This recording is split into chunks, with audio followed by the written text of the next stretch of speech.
Hello, I'm John Geib. I'm a vegetable specialist with the Big Country Master Gardener Association.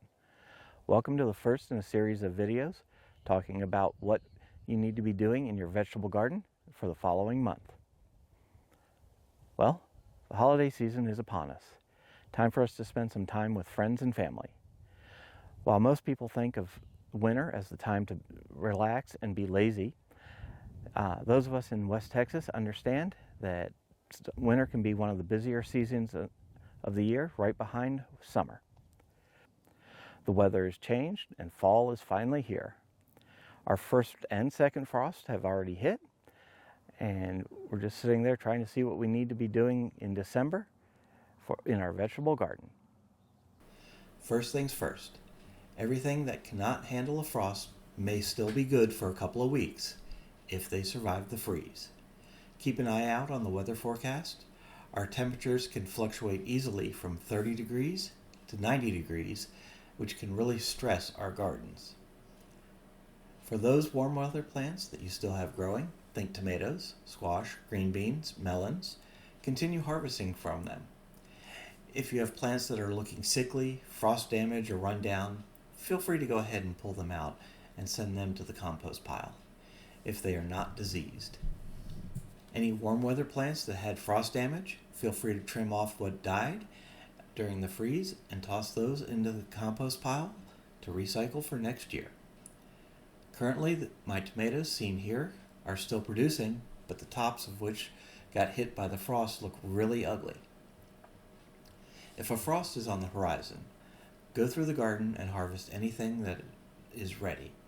Remember, tomatoes that are harvested early will ripen on your counter or can be made into fried green tomatoes. If frost is going to be a light one, say 32 to 35 degrees, for an hour or three, you may be able to keep your warm weather crops alive with just some frost cloth or old blankets for the night. If a longer frost, or worse, a hard freeze is forecasted, get ready for all your frost tender plants to die. Unfortunately, that is the cycle of life in the garden. Any citrus plants that you have will need to be protected during all frosts and freezes during the rest of the season. This usually means bringing them inside during cold nights and taking them back out in the morning after the temperatures are above freezing. If it is a light frost that is expected, you may be able to get by with just some frost cloth to cover over top of them.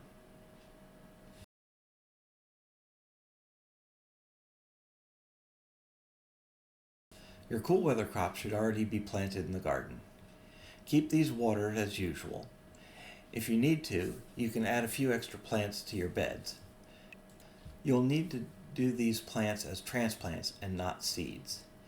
You may need to look at the garden centers for some transplants, although stock will be very limited and probably not look really good. Please refer to our garden on selecting plants from the nursery for information on selecting good stock for your garden.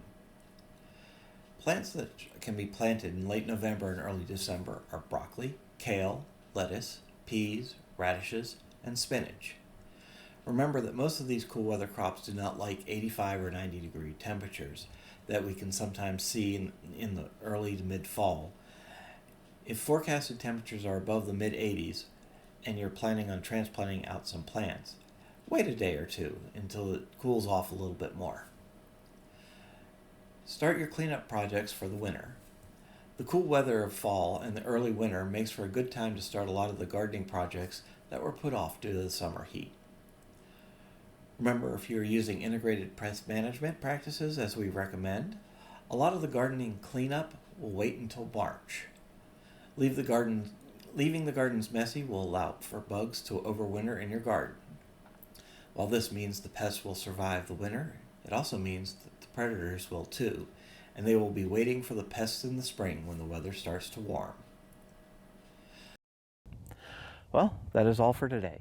Thank you for watching this video. If you have learned something, please like the video. If you have found our videos to be helpful, please hit the subscribe button and hit the notification bell so that you may be updated whenever we have new videos come out. We'll be putting out a new video on what to do in your vegetable garden next month, approximately the last week of every month. So thank you all for watching, and keep gardening.